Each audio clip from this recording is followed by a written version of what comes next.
Hello everyone! Welcome to the A&B channel. Let's dive into episode 2 of Solo Leveling Season 2.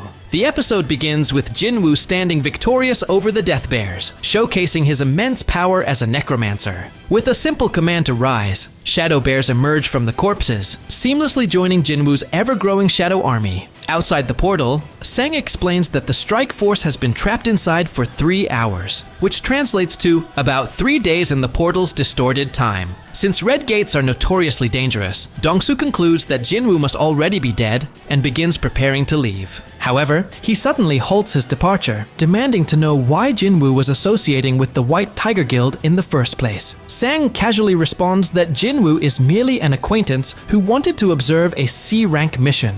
While Sung assumes this answer should suffice, Dong-soo shocks everyone by suddenly grabbing Sung by the throat. He isn't fooled. He knows Sung has a talent for identifying promising new hunters. At that moment, Baek steps forward, transforming as he tells Dong-soo to stop. This only enrages Dong-soo further, who dismisses Baek as nothing more than a big fish in a small pond. The two S-rank hunters release some of their power, sending waves of terror through those nearby. Sung becomes increasingly alarmed, fearing that an S-rank battle could devastate the entire area. Despite his concerns, the tension escalates, and the two hunters clash. Inside the portal, Kim Chul breathes a sigh of relief after escaping the elves, but his relief turns to horror when he stumbles upon the mangled corpses of the Death Bears. The sheer destruction terrifies him, and he wonders how the E-rank hunters he abandoned could possibly be responsible for such devastation. Trembling, he suspects that the elves might be the true culprits, and quickly retreats into the forest. Outside the gate, Dong-soo is impressed when Cha Hai-in intervenes, managing to stop the escalating S-rank fight. Cha humbly admits that the only reason his arms remain intact is that the 2-rank hunters restrain themselves at the last moment. He then reassures Dong-soo that Jin-Woo is just an E-rank hunter, emphasizing that he re-evaluated him 2 months ago and found no reason to believe otherwise. Additionally, Cha explains that the surveillance team's investigation into Dong-soo's brother's death revealed that a magic beast was responsible. Dong-soo dismisses this explanation as a convenient public cover-up. Convinced that if Jin-Woo isn't the culprit, then the killer must be the wealthy Leo. Dong-soo questions why Jin-Woo was being targeted if he wasn't the suspect.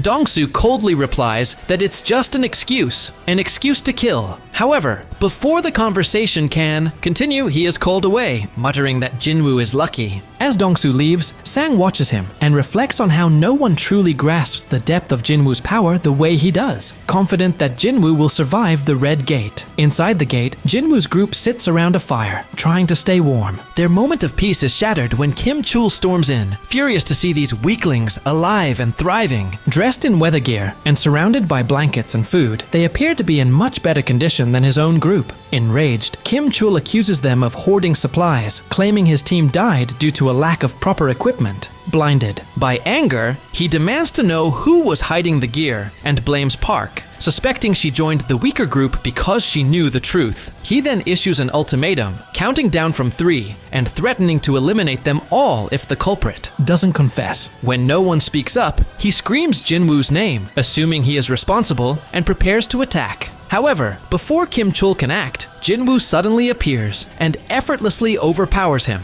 The group is stunned by their leader's unexpected return. Jin-Woo admonishes Kim Chul for blaming others for his party's failure and senses something more sinister nearby. Accusing Kim Chul of dragging even greater trouble into their midst, he turns his attention to their surroundings. Jin-Woo calls out to the hidden presence, stating that their aura is far too strong to go unnoticed, and orders them to drop their stealth. In response, the elves reveal themselves. Their leader, with disdain, remarks that one of the human scum is unexpectedly strong. Jin-Woo retorts sharply, shocking everyone as he speaks fluently in the language of the magic beasts. He is surprised by this ability, quickly deducing that his cheat system must be responsible. The elven leader explains that one of his men sensed Jin-Woo's immense power when he stopped an arrow, leading him to challenge Jin-Woo to a fight. However, before the leader can finish speaking, Jin-Woo swiftly beheads the challenger. Amused by this display of brutality, the leader remains intrigued, but Jin-Woo is uninterested in entertaining him and immediately launches launches an attack. The leader defends himself skillfully, and Jin-Woo quickly realizes that this opponent won't go down easily. The leader then reveals something intriguing.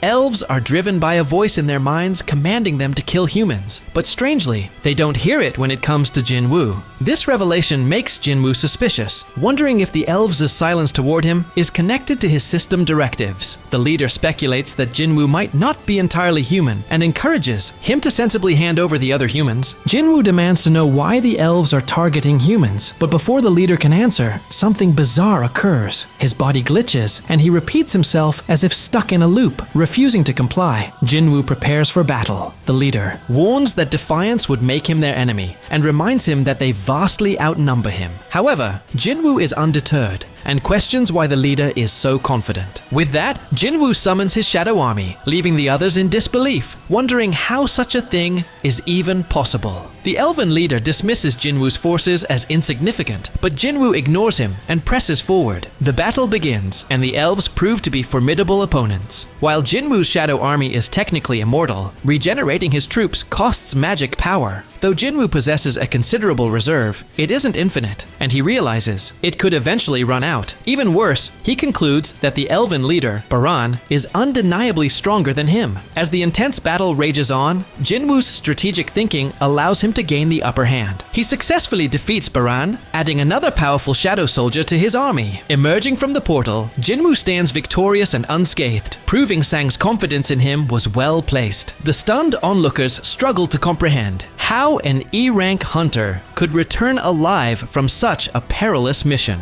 Beck approaches Jin-Woo for answers, but Jin-Woo, visibly exhausted, tells him to direct his questions to someone else in his guild. Beck, taken aback by Jin-Woo's audacity, realizes this was not a mere request, it was a command. Tensions rise, but ultimately, Bayek recognizes that Jin-Woo is right and apologizes for his earlier demeanor. Later, Jin-Woo drops off Sonya at her home. She thanks him for everything and expresses her excitement about seeing him again. As he leaves, he reflects on the ordeal, slightly disappointed that despite all his efforts, he only obtained a single dagger as a reward. He also remembers attempting to raise Baran as a shadow soldier, but failing all 3 times. Though he takes solace in gaining iron as a valuable asset, he cannot ignore the fact that this mission marked the 3rd time he had to take human lives.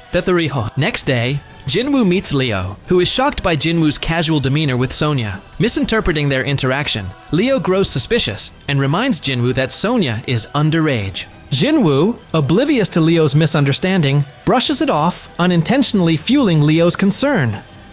That's it for today. Comment OP Jin-Woo if you love solo leveling. Peace out, and don't forget to subscribe so you don't miss the next part.